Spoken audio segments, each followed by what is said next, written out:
ready? It's the Roundtable with me, Robert Bannon. The Outsiders is from 1983. I'm from 1983.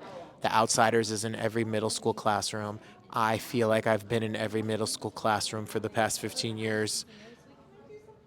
Hello, Roundtable family. Robert Bannon here. We are live at the press event for The Outsiders. You've read the book, you've seen the movie, and now the show comes to Broadway, a brand new musical. So you get your Ponyboy Curtis on, you get your tickets, you head on. Why don't you get it? I bet you have the book in storage, stolen from 8th grade high school, and I'm sure you have notes in it, or you at least have the Cliff Notes version. And now I'm dating myself. Now I'm really dating myself. Before Wikipedia, anyway, we're going to give you all the cast and all the creative team right here. The Outsiders coming to Broadway, and make sure you get online and grab those tickets. I am Brody Grants. I play Ponyboy Curtis in The Outsiders. I'm Lakota-Lynch, and I play Johnny Cade in The Outsiders. Look at you girls having fun, like you're being like friends. Oh no, this is boring. No, you don't know the half of it. The clownery that ensues. The true clownery that ensues. This whole cast is like a cast of clowns. Yes. It's crazy. It's wild. But then you get up, you rumble, you fight. Yeah. Are you having the time of your life? What is it like? How do you describe it? I mean, that's it. Yeah, time of my life. Yeah, because we go on stage, it's all drama and crying and epicness and songs, and then we're off stage and we're like Now, this is your Broadway debut. Yes, sir. You're like the old pro. Yeah, I'm like the old man. So do they come to you? Do they want advice? Oh yeah, They do? yeah. I steer them in the wrong direction all the time. Every time. Every single time. And how do you manage a Broadway show? He's got like 56 TV credits. And then we can go to your Instagram, stream your music. Yeah, one song. What? That's okay. That's That's a good song, Check it out. How do you manage your? How do you compartmentalize? Like I'm here, I'm working, and then I have another life, more art, and like how do you do it all? It's really hard, man. But you know what? I feel privileged to get to work. I think there's a lot of people who don't get to have the privileges that we have. So I just always try to center myself and go, okay, 1 second at a time, 1 day at a time, 1 hour at a time, 1 minute at a time. I honestly am really not good at it yet. If anyone wants to help me out, Someone help me. No, I'm not doing it. No, because I get home and I'm like still thinking about, my mind's still racing about The Outsiders, and I'm like, still going through everything. So I'm really not skilled at that yet, to be honest. I'm still figuring that out. But I have practices like prayer and meditation, and just sometimes just having like a nice sparkling water at the end of the day, just like some small rituals. But yeah, it's not easy, When you love it so much, it's like it's on your mind and it's on your heart. So you see a lot. We're really excited. Was the journey to this long? Was it quick? Did you audition and they were like, yes, yeah, or we were like, they gave you a run for your money? It's been a journey for both of us. It's very difficult. Yeah, I've been in the show for 6 years, so I was with him like his first table reads and stuff like that. So to see it evolve and like to see how it shifts, and see how what they're learning about the source material, it's been just so awesome. And also just to have people like Brody come onto the show, like he's one of my best friends. Like it's so cool. Yeah. It's been a pretty epic journey. I auditioned in 2019 and did not get it. I was like, dang, I need to be more on the Outsiders. And then it came back around 2020. I auditioned and I was actually cast as Sodapop. So we did this like 6-week workshop, which I had a lot of fun with. And then that went very well. It was very fun. I got the chance to give us a shot. And I'm like, yeah, I'm in. Down, and then we got here. We went to La Jolla, tore my ACL like six day of rehearsal. Yeah. So then it was like the next week after, I was just like, oh my god, I lost this job. But they were the whole team was just like very much like, no, and the cast was very supportive. We're gonna make this work. Yeah, I've recovered since then. But it's been a journey. It's truly been a journey emotionally, and the body's taking the brunt of it. It's an epic show. It's the most physical thing I've ever done in my entire life, but it's so rewarding at the end of the day. Well, we're really excited. I'm so excited to see Thomas Howell and Ralph Macchio. Watch this right here. Come on, come guys. through. I'm sure they will. My mom wants to meet you. Like, she's adamant about it. She loves y'all. Congratulations. We're so excited for you all. Joshua and Daryl are here. We're looking at camera? What's good, y'all? Yeah. You're no stranger to Broadway. Nah, You're nah. like the old ghost of this cast. Hey, look. Let me say this. Let me say this. Go ahead. Have Mike. Hey, look. Let me Put that in my bio. Hey, look. I think I'm the oldest cast member for the first time in my life. Hey, I'm serious, bro. I think I'm the oldest. Really? I've never been in this position. Say your age. And I mean 35,000. 35. And looking okay. good, too. There's nothing that bothers me in art. It might bother you, and it don't bother me. I have the job. Hey, it's one of those things where, and it comes with responsibility, and I think that's why I brought that up to say, like, to be in this position for the first time, like, it was like, oh, I'm not trying to put anything on me or on other people, but I do feel that this time around in a way that I haven't before. And it also speaks to my character. My character has more experience than all the other greeters and outsiders, which is why it's fitting for me to be in this part, not from the standpoint of work experience, but life experience. I just have more years in a way, and hopefully that helped me ground the character and in turn help us live in the moment in a more full way. Absolutely. I Skeleton Crew was an amazing show. And if you haven't seen Netflix, if you haven't seen a Jasmine's Blues, the shout outs. okay. Sheesh. And I think if you're making a show about the 80s, you hire this one right here because you come from Back to the Future, you come to Outsiders. What was the journey like? How you bouncing, learning the books, learning the stuff. After doing it for so long, it just becomes muscle memory. And thank you to all of my teachers who have taught me all of the greatest things to be able to do this very well. So, yeah. Thanks to the teachers. Shout out to the teachers. I'm still getting over the fact that 35 is old and I came from guns out. I don't think 35 is old, you know. I think other people consider that. I think age is a spirit, you know, and I'm aware that I'm younger than most of the people in here. And I can be ancient at times and feel like a mountain. I can feel light and heavy, and I think that helps in my art. So cast me in other things and you'll see that. Yes, come on. Even my 40 Bring those movies on, you know what I'm saying? All that. Get those, I like a mailbox check. I like a residual. When you, what is it like when you all get together? You must be a good old time. Okay, we have fun. If there's anything this cast knows how to do is we have fun. Especially this one. Stop. So, yes to all of it. Yeah. I don't know what it is. Yes, we have a good time and we care about the work. You know, I used to operate under the philosophy of work hard, play hard. Then I realized that because I was playing hard, I would get a little tired. And now I play less in order to do more through the work. And I feel like, to a degree, the cast we're all taking that on. Like, we have a good time. And it's like we're choosing when to have a good time so that we can show up in this work to make sure that we reach somebody. And sometimes they coincide with each other too. Oh, yeah, we have a good time doing the work too. Yeah. You know, yeah.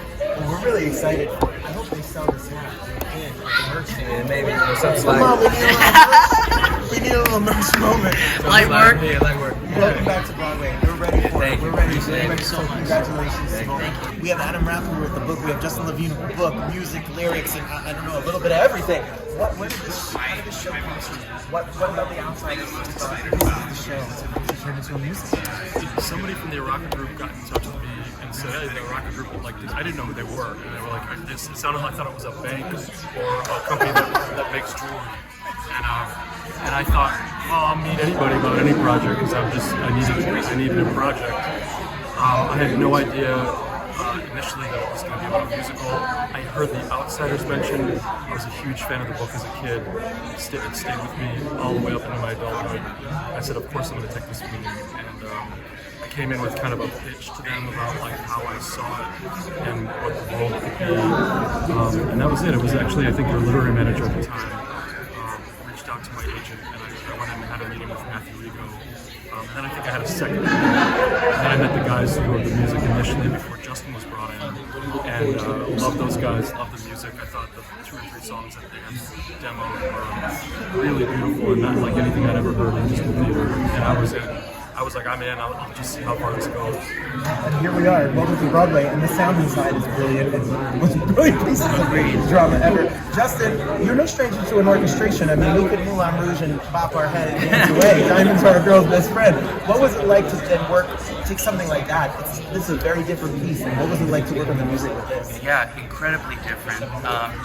This is actually what feels more like home to me, to be honest. I mean, I've always been somebody who loves interpreting popular music, finding patterns and the overlaps between different songs and genres of music.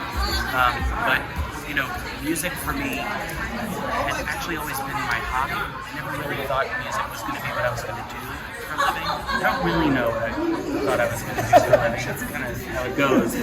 House painter. Yeah, well, a little bit. But I am painting my house right now. But no, basically, when I first heard about the project, I was first drawn to it because I knew Adam was doing it. We didn't know each other. We had a lot of mutual friends, but I really admired his work, both for film and theater. And then I started listening to Jamestown 5 and immediately thought, oh my God, I love these guys. I love their sound. I love what they do.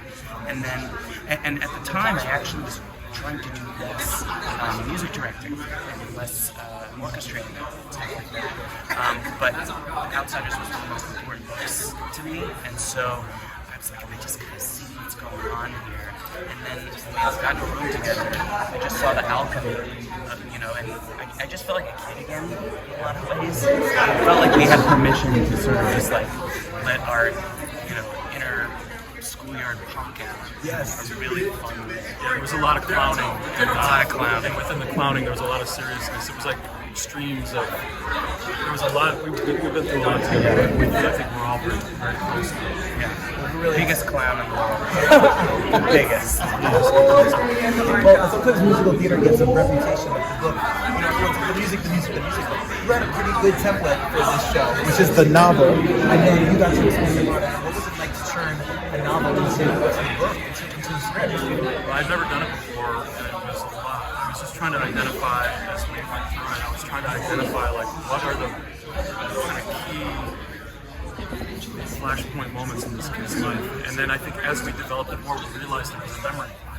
And I think that gave me a context, because I've done that in my own work. I've studied that. I mean, there's the greatest memory play probably written is a Glass Menagerie, Tennessee Williams. I think there's something about memory and Ponyboy and being an adolescent reflecting on his life after the fact and how that became the novel that became Logorrhea, which became S.C. Hinton's novel. There's something about all the meta theatrics in that feels really exciting to me. And I feel like once that made sense to all of us, we had some real traction. Well, we're really excited. Well, how do you describe the music? How do you describe what the sound of the show is?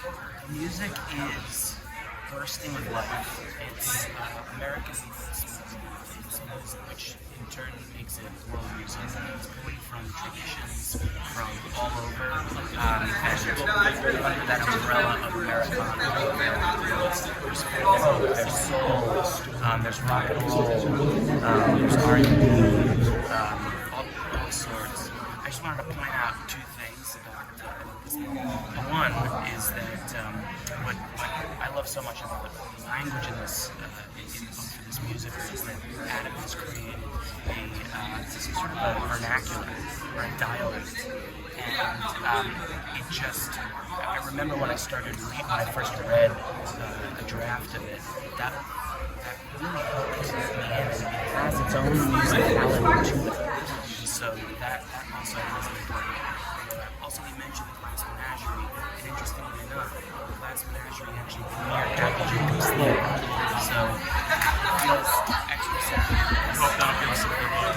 I think it will. I think we're really excited about this piece and we're excited to see it. Congratulations. Thank you. Well, how are you? We're here with Jamestown Revival. Texas in the house. That's right. That's right. Wait, No, I'm from New Jersey. Oh, okay. Which is about as far from Texas as you can be. Texas, New Jersey, tomato, tomato. You know? I think they were like distant cousins. We are distinct. The music is music. Yes, absolutely. You guys have albums out, EPs out, we can stream your music, and you write music, and now you find yourself coming to Broadway. How did it happen? We got the opportunity to write a song for the book, which was a very, the book held a special place in our hearts. And so we wrote 2 songs. One of them was absolutely awful. And then the other one was Stay Gold, which made its way through 8 years of trials and tribulations and is now one of the last songs of the music. What do you teach? What's your jobs in this? Do you write wolf-write lyrics? Wolf-write music? How does it work? we're a band, so we create music together and just lyrics. It's just like a very collaborative process, and we've been friends since we were 14 years old. So I think we just can communicate in ways that come so naturally. And then we met Justin, and it was like an extension of that. The 3 of us really discovered something together. And now you've written music for country superstars, you've toured and played the biggest festivals, but there's a certain energy about seeing your songs be done on stage, on a Broadway stage by those actors. What has it been like to see them come alive through this process? I've told all the actors from day one, I want these songs to inhabit you, and I want them to be your Let's go. Songs. So try to sing them like you think we want you to sing them. Sing them how it's natural and how it like comes from your heart. And it's been really cool to see the actors get more comfortable when they settle in and they start to make the songs. It's really cool some of the choices they make to see them and just empower them and give them that liberty to really be artists and interpreters and recorders and seeing them do it, it's really a lot of pride as a songwriter. When you see them just giving it their all and their heart into it, you feel so taken care of as a songwriter. I can only imagine. How do you describe the music? What is the music like? Is there a genre? Is it musical theater? Is it country? Is it rock? What is it? I think it's all of those. It's really hard to pinpoint. I think we write from just so many different inspirations. So I think it's under that Americana umbrella. There's roots, there's R&B, there's a hint of country, but I wouldn't call it country. It's not. There's rock and roll. It's not country. It's Bill Withers. It's 60s rockabilly. It's the band. The band. Yes. Yeah. The bibliography runs deep. Well, we're ready for your music to be sung by young actors in their book, in audition rooms, forever. We're ready for it to be, it's going to be part of the American pop culture and theater history. And welcome to Broadway. Congratulations. Thank you so much. Do you mind introducing yourself? Absolutely. I'm Jeff Cooperman. Hey, I'm Rick Cooperman, and we're the choreographers of The Outsiders. They are the most talented brothers, dancers. What was your house like growing up? Were you all 5, 6, 7, 8 all around? It was very chaotic. A lot of broken boxes. Yeah. No, it was a great time. It was so cool to grow up learning an art form with your family. It was amazing. How do you guys take dance? This show has got like an edgy sensibility. It's something that has lived forever. We all grew up with this book and the movie. And how do you turn that into Broadway? What's the style of dance in the show? The first thing that we tackle is the rumble. It's brutal, it's intense, it's chaotic, and once we crack how to do that, not only realistically, hyper-realistically, we kind of unlocked the vocabulary for the rest of the piece. So there's no dance for dance sake. It doesn't feel forced. It's always to the point and unembellished. Right. And likewise, I mean, to speak to the rumble, there's a lot of brutality and rawness and violence that is part and parcel of the outsider story. So in our choreographic research, we also wanted to figure out how to unlock a sense of fun and exuberance and freedom and what it means to be, a teenager who's just discovered that new part of their life. What has it been like to see it done on stage now by this group of artists? What is it like to see the ideas you've written down and practiced and done come to work? One of the great joys of this piece is how individual each track is, and how much each performer brings to themselves. If we were to make this with another group of people, it would look completely different. But this cast, at this moment, is really spectacular. I just have to echo those sentiments. The artists that you're going to see on that stage come our opening on Broadway are among the most talented we've ever worked with in our career, and I would say among the most talented in New York City or the country, and we're going to see that energy unbridled on stage. It's going to be amazing. I'm excited. I can't wait. It gives me all the nostalgia and all the feels of growing up in the 80s in Jersey and reading the book. And I would be remiss to say, if you have not streamed Dix the Musical, you need to stream Dix the Musical. The work in that, the comedic work, Nathan Lane and Megan, I mean, holy wow. And the best time ever. What was it like to work on that project? Oh, it was complete chaos and so much fun at the same time. Yeah, I mean, you're working with musical theater history, you know, and iconic performers of the genre. So it was really a blast, really stretched us, and we also had a great time. You know, it's silly and it's unadulterated, and we had a blast. Well, when Dix the Musical comes out on Broadway, I'm sending a self-tape. I'm ready. We'll see. I can't even spend more than a day with my brother, so the fact that you work together is brilliant. Congratulations on everything. My name is Pittman, and I'm playing Valance. Hi, I'm Evans-Krueger. I play Ace, and I'm one of the associate choreographers. Right. Okay, ready? Here's what we're going to do. We're going to show you how we know these two. Ready? Musical interval from me. This one we're going to... Yes! That's all you need. See, heart, bump, bum, bum, bum, bum, bum. And you, I want to sing yes. And Okay. Your chest. And welcome to Broadway again. Welcome back. Thank you. How this movie is iconic, this book is iconic, this work is iconic. What's it like to be Iconic. Yeah. You said it was iconic. Exactly. Iconic. That's exactly how we feel. I mean, it is not lost on us how important this story is, how iconic it is, and it's been an honor, a privilege, a blessing, and like it feels like a duty to pay homage to the part that became the movie.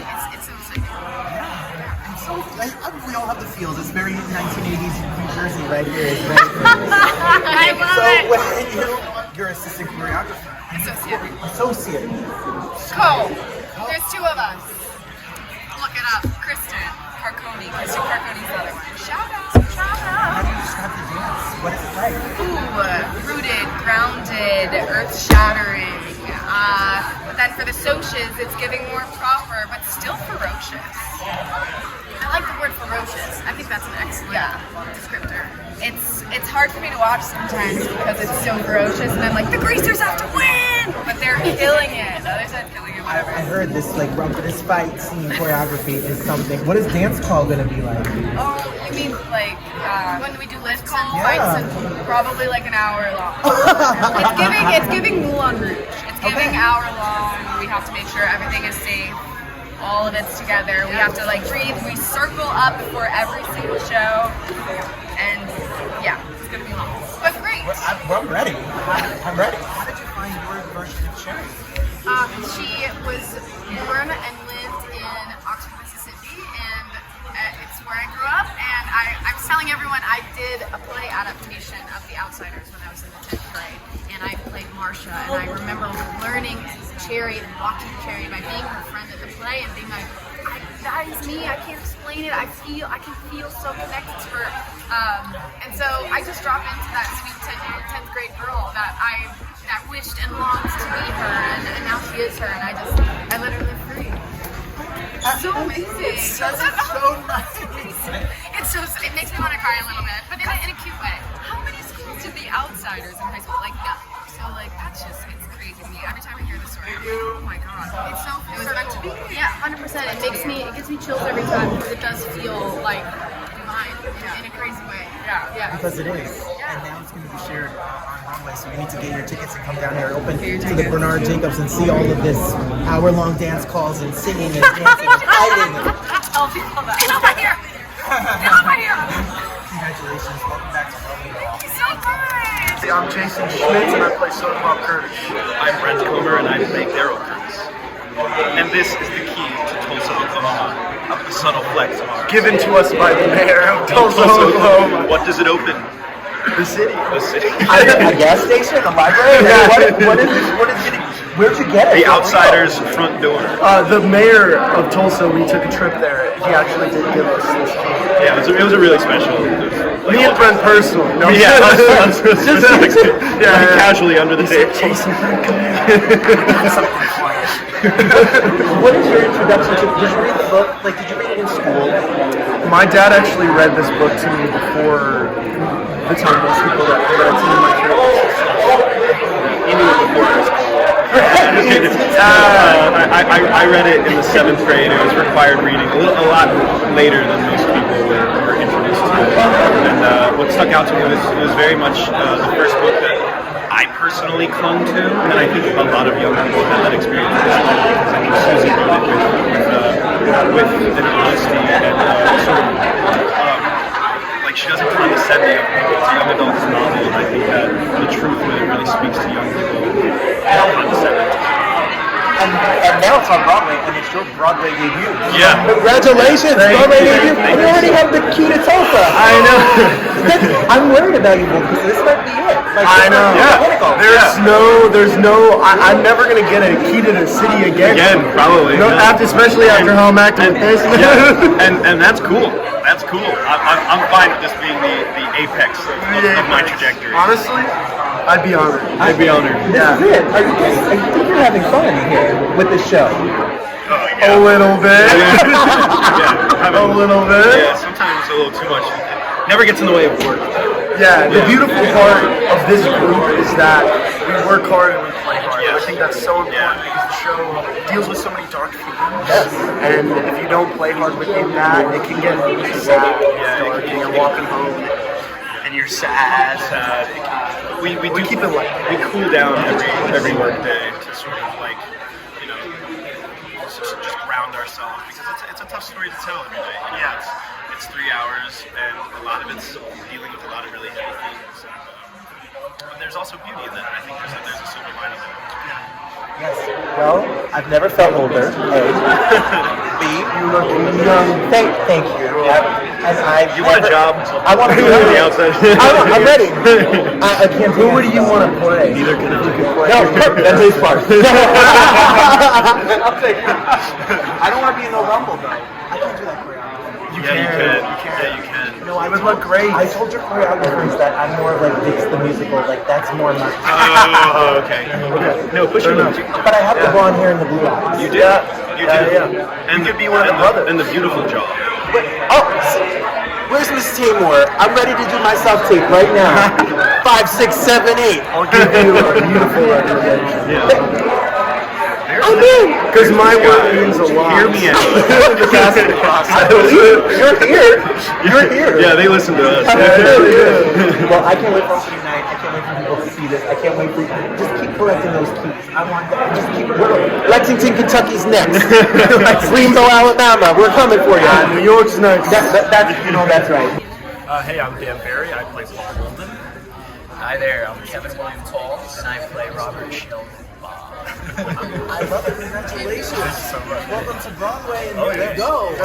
So, do you have any history lessons, Jordan? Do you remember reading this book? Yeah, I mean, the book was handed in front of us, I think, in like 7th or 8th grade. It was a huge deal, assigned reading, so we had to do it. But it was an easy story to read, which I think is why it's really important for that youth too, because it was written by Essie Higton when she was only 16 years old. So it speaks to us, it's easy to read, and it tells a really impactful stories. I remember always being confused on my English tests between Darrel and Dally. So I definitely read it. But that's the highlight of that. It was in Pat Stewart's English class at Pine School. I was actually new that year at school. I just switched 8th grade, and I remember the overall kind of mystery of it to me, and especially watching the movie. You know, you turn the lights down in English class, you get an hour and a half, you finish it the next day. There was something so intriguing and dark about it. I didn't really know what to make of it. Honestly, it kind of just was a kind of mystery to me. And it was exciting. I loved the way it was directed. And when I read the book, I felt like I was kind of reading almost diary entries of what was going on at my own school. But it's written decades before, and so it truly is timeless. It is timeless. And the kids, I was talking about Cliff Notes. The people don't even know about Cliff Notes no more. What was it like when you come here and you bring this show, you premiere here on Broadway? What is the story? Why do we need this story today? Why is it so relevant in 2024? I think it tells a really great story about like brotherhood and found family, which I think we always need, especially in times of trouble. I think if we don't separate the light from the dark, I think we embrace both sides of it, and just telling a true story in today's world is super important. I can't agree more. Dan and I are both on the side of this story where we have to carry a good amount of that darkness, and I think that stay gold and everything literally that goes along with the messages in the book, and kind of what it is for people to kind of step into this world, see themselves in all of us, and leave perhaps learning something, perhaps feeling uplifted, inspired to change something in their actions, call someone they haven't spoken to in a while, and have the courage to lead with love, to lead with belief, and especially to create. I think that when it finishes, not giving anything away, but the active creation, what we're literally doing, we're creating every night in front of you. And so to end in that way, hopefully people leave feeling a little bit of that magic too. Oh my goodness, he needs to write Hallmark cards. These are 2 Broadway debuts, so kudos to all of those years, all the schooling, all of the music lessons, all of the books and auditions, and self-tapes, and all of it. Congratulations, welcome to Broadway. I just want to give you some facts about this property. Do you know that S.E. Hinton, who's a woman, her name is Susie. Do you know that she had 20 million copies of the book? 500,000 copies of the book are sold a year. To this day, it is 57 years old. The movie came out 16 years later. Francis Ford Coppola, who you may have heard of, he's more than just related to Nicolas Cage. Who's not in the movie. And this property still exists every year, 20 million plus copies. So now take that, add this team together, and you've got a Broadway event. It's opening at the Bernard Jacobs. Hold on, I'm being professional. It's not easy to look into. It's opening March 16th preview start, and the show opens April 11th at the Bernard Jacobs Theater.